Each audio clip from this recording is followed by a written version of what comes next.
faire. Tu commences. Allez, c'est parti. Moi, Rémi, du coup, je fais la guitare et aussi un petit peu de backing vocals, en tout cas les chœurs sur certains morceaux. Écoute, voilà. Parle un peu de ton parcours. Tu fais de la gratte, ok, mais ta gratte, elle a une place spéciale. Et toi, t'as une place spéciale dans le projet, l'ami. Ouais. Ça m'aiderait que t'en parles. Oui, non, mais c'est sûr. Avant, je suis passé par un groupe aussi qui s'appelle Lying Down, où j'étais bassiste. Et puis, on a créé après le projet Full Circles, et puis il fallait que je choisisse aussi. Je voulais me consacrer plus à la compo, donc j'ai dû faire un choix aussi, et j'ai choisi de m'engager pleinement dans Full Circles avec Pierre-Luc. Ok, moi c'est Pierre-Luc, le frontman du groupe. Guitariste aussi, mais moi je suis donc guitariste rythmique, on va dire, c'est la guitare principale, qui fait vraiment le rythme, les accords, et puis Rémi compose du coup les arrangements qui viennent en fait compléter, enrichir les harmonies. On travaille vraiment avec deux guitares de manière très très complémentaire, j'y reviendrai sûrement après. Donc voilà, Pierre-Luc, frontman, guitariste, chanteur, que te dire de plus? Oui, et puis on a un rôle qui tourne pas mal, c'est-à-dire que alors je m'avance peut-être un peu vite là sur la composition. On va rester aux présentations, on va te laisser faire la démo. Je suis trop bavard.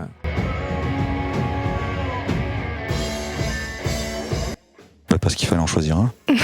Déjà, bonne réponse. Pourquoi ce groupe-là?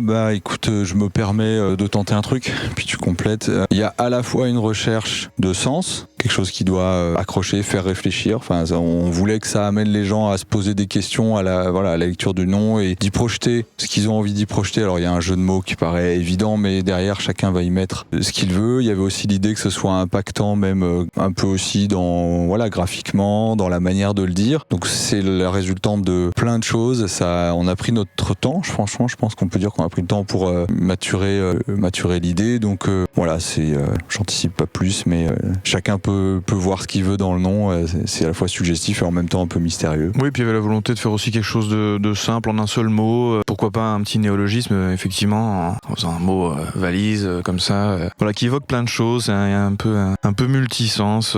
C'est ça qui était sympa et qui nous a plu.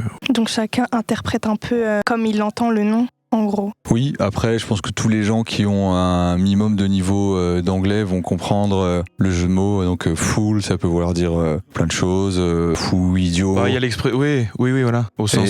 Et donc, en fait, tu peux le prendre au premier degré, au sens littéral, les cercles du fou, par exemple. Mais tu peux aller creuser. Il y a aussi l'idée des cercles vicieux. C'était peut-être plus, tu vois, finalement, c'est ce deuxième niveau de lecture qu'on voulait amener. Mais j'imagine que ça nous fait une transition. Il y a aussi le côté, l'expression tout simplement full circle, FU2L, qui est une expression en anglais qui dit revenir au point de départ, faire la quadrature du cercle, la complétude. Ouais, c'est ça. J'ai plus les mots, mais c'est ça. Donc il y a cette espèce de En tout cas, l'idée, c'est que ça doit nous inspirer des thèmes d'une manière générale qui font réfléchir. On fait pas de la philo non plus, mais on aime bien que ce soit où ça témoigne aussi bien d'expériences personnelles, de tranches de vie, que d'histoires qu'on a envie de raconter, parce que il y a des choses qui nous parlent ou qui vont nous toucher. Donc cette approche se retrouve aussi dans la compo, quoi. Puis ça traduit une forme de nuance aussi qui nous caractérise aussi personnellement. On n'est pas des gens radicaux. On a besoin de. Je trouve le monde manque de nuances là.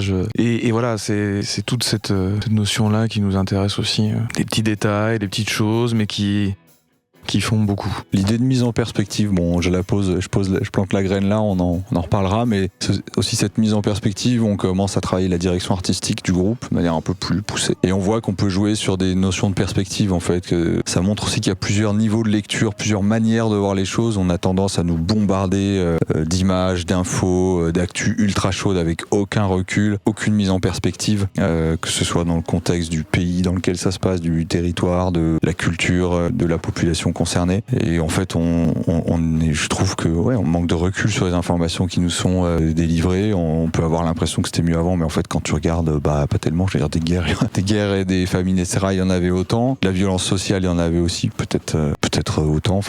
Dans un autre contexte. Bref, donc ça amène cette idée. Elle est intéressante parce que nous, on tire ce fil et on arrive à rester cohérent avec notre identité. Je veux dire à peu près quoi qu'on fasse là. En tout cas, qu'on contente ces derniers temps. D'accord.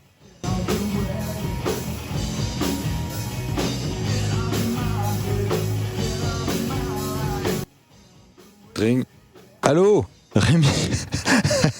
t'as pas envie de faire un groupe, en fait, vas-y, je prends les questions, Oui, après, vas-y. je te laisse partir. Ah non, tu me laisses partir moi. Ouais, D'accord. j'ai pris, Oh là là. j'ai pris les premières balles. Non, mais c'est des deux dernières ok, questions, ok. je te Non, les mais laisse. alors, c'est assez amusant parce que ça a commencé il y a longtemps, en 2015, où on s'était croisé sur un projet qui s'appelait The Bastards. Alors, ça nous fait un petit peu rire Pour le aujourd'hui. dire avec un peu plus de conviction, Ouais, de un peu Bastards. plus de conviction, mais voilà, il y a un côté un peu rigolo, enfin bon bref. Et à cette époque-là, moi j'étais à la basse. Enfin voilà, donc après, je vais faire court, mais on s'est perdu de vue pendant un petit bout de temps, et puis après on s'est recapté.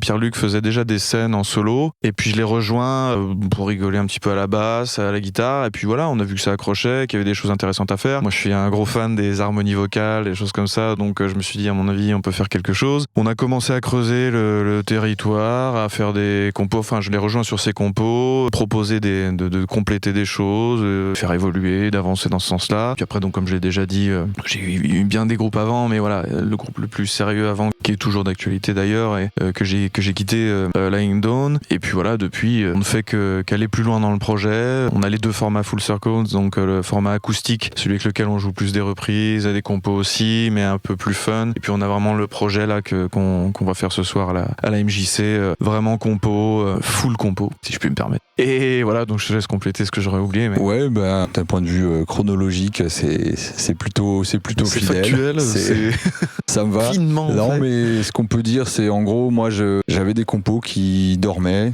Chaque fois que je prenais ma guitare, j'avais des riffs, des accords, des trucs intéressants qui sortaient.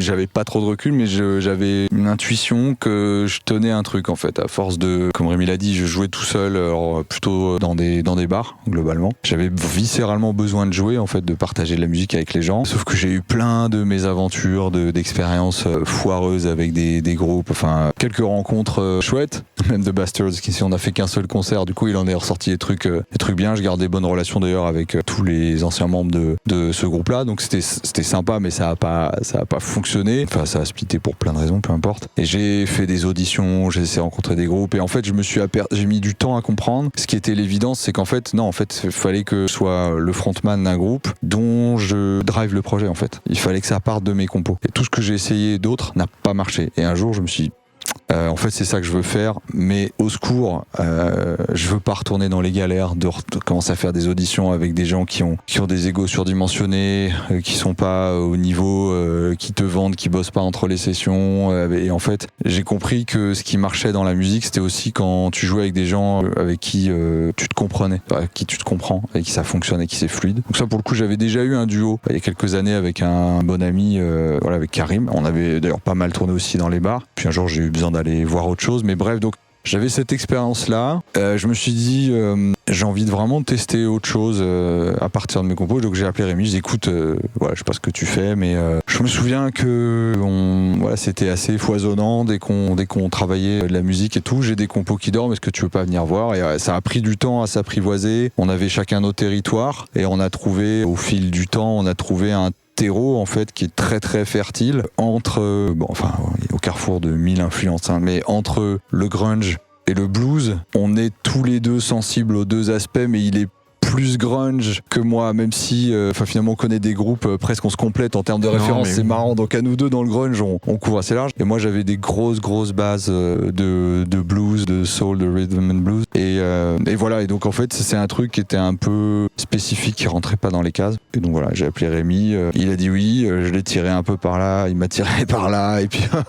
et oui, voilà, ça, on a trouvé un jus, et on s'est fait la main en jouant dans des bars, des événements en plein air, des festivals, voilà, on a roulé notre boss en duo, ce qui nous a donné une liberté totale en fait pour se découvrir aussi, même dans la manière de composer, d'arranger dans le live. Et puis après on s'est dit non, mais en fait nos morceaux ils tabassent, c'est fait pour envoyer du gros son, et donc on veut garder ce format duo qui donne du kiff, et ce projet là. Et puis là j'ai un peu digressé, je suis sorti de ta question, mais en gros comment ça s'est passé, voilà, c'est une rencontre, et c'est un point d'équilibre, et un langage commun qu'on a développé qui fonctionne vachement bien, quoi. Oui, c'est ça. Du coup, au début, on a vraiment commencé par le duo, et on reste aussi un duo avant tout, effectivement, dans le sens où on a choisi de pas inclure en fait d'autres personnes dans le processus de décision, dans la composition des morceaux. Le groupe, c'est un choix, voilà, qu'on a assumé dès le départ parce qu'on sait que ça a parfois été compliqué et on s'est dit ça sera plus simple. Puis bon, on a deux aussi fortes personnalités de composition et donc on a déjà du travail alors qui marche bien. C'est plus simple, c'est plus sain aussi parfois. Enfin, c'est un avis, mais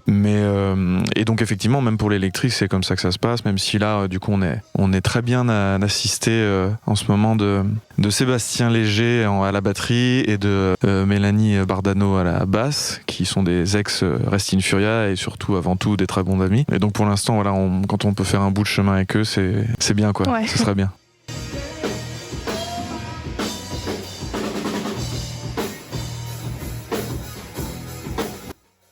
À mon avis, c'est simple. Là, je pense qu'on peut y aller. C'est là. 1, 2, C'est 3. la guinguette à Dédé, non? C'est pas ça? Non, c'est pas celle-là? Tu pensais à quoi alors? Non, je pensais à la Brunoise. Tu t'en rappelles? Bah oui. Ouais. Oui, bah évidemment. Non, mais oui, la Brunoise. Ouais. Racontez-nous. Oh là là, le baptême du feu, total. Le baptême du feu, The Show Must Go On. Bah, lancé sur la grande scène, hein, c'est pas Bim. compliqué. Main stage. Mais c'était une 5000 très belle personnes. opportunité, quoi. 5000 personnes. 5000 Ah ouais. Oui, une courte préparation. Bah là, du coup, on était assisté aussi de gros musiciens, du coup, Francesco Marzetti, et puis Aurélien Calvel. Alors là, bassiste et guitariste professionnel de haute volée, qui nous ont bien aidés à mettre en place le show dans un intervalle assez ténu, coton. Pour donner un petit ordre d'idée, c'est 2 bonnes sessions de travail et go quoi. Direct sur la main stage, on arrive, tu montes un escalier qui fait, je sais pas, la scène elle est à 3 mètres au-dessus du sol et là t'arrives. Mais c'était énorme. Et c'était notre premier concert en format électrique. Enfin, ensemble. Ouais, c'était vraiment le baptême du feu sur la grande scène. Voilà, on a fait la grande marche directe, on n'a pas monté les petits escaliers, quoi. Mais ça va, vous avez quand même apprécié ce moment? Oui, ça s'est bien passé. Il n'y a pas eu de voilà. Ah, moi j'ai kiffé. Mais c'était. C'est le principal. Il y a des choses. C'était. C'est impressionnant, mais kiffant. Ouais, grosse émotion. Ouais. Et puis quand tu joues sur une grosse scène comme ça, dans un espace ouvert, t'as une perception du son qui est complètement différente. Donc voilà, tu sens que ça envoie un gros son, mais tu peux pas entendre ce que les gens ont en façade, ce qui globalement est à peu près toujours le cas, mais c'est encore exacerbé par les distances. C'est ça en fait, qui la question des étonne distances. un petit peu déstabilisé. Ouais. Mais ça a été. Je pense qu'on a à peu près géré. Franchement, on s'est fait kiffer.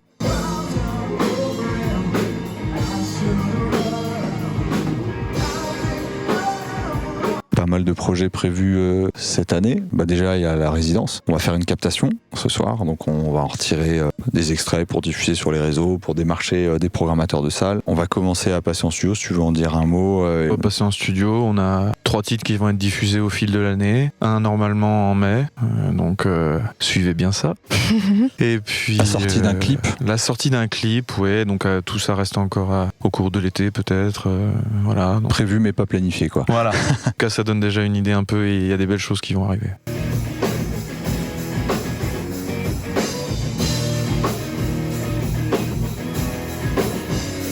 Ah bah ça c'est un beau sujet. Il y a de quoi faire. Qu'on a des cheveux incroyables ou pas? Cela dit, je veux pas me vanter, mais c'est vrai qu'on a quand même une capillarité qui fait parler. Non. La routine capillaire, je me lave les cheveux. Voilà, je me lave les cheveux et selon l'humeur du jour, je les coiffe ou pas. Des fois, ils se placent tout seuls. Ça dépend de la longueur. La mèche est plus ou moins longue selon l'inspiration du coiffeur, du chanteur. Mais il y a un gimmick et il y a une identité. Tout à fait. La routine capillaire, depuis que j'ai les cheveux longs, n'empêche, c'est plus compliqué. Il y a des choses à faire. Ouais. Le démêlage, surtout quand on a les cheveux un petit peu, pas frisés mais ondulés, voilà, forcément. Donc voilà, j'apprends à faire. C'est un rapport à la musique, c'est ça? Ondulé. Pour les cheveux? Ondulé. Les ondes. Non, ça a pas marché. Les ondes hulées. Ah oui, non. Non, le ondulé. Ondulation. Oui, bon, je l'aurais tenté. C'est pas grave. Je comprends, c'est pas grave, mais oui, non, mais en tout cas, notre musique, elle défrise. Ça, c'était pas ouf, mais on va la garder quand même. Non, mais oui, du coup, j'ai cheveux longs, cheveux attachés, enfin, ça donne plein de possibilités. D'accord. Merci à vous. Merci à vous. De m'avoir donné votre temps pour cette interview. Et j'espère que ce soir, vous allez gérer. On va faire tout notre possible.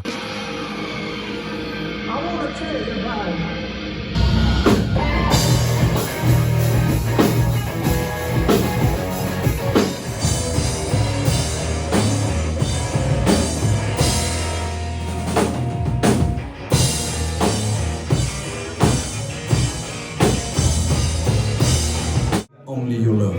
T'es avec nous, Comble-la-Ville? Fais voir si t'es avec nous.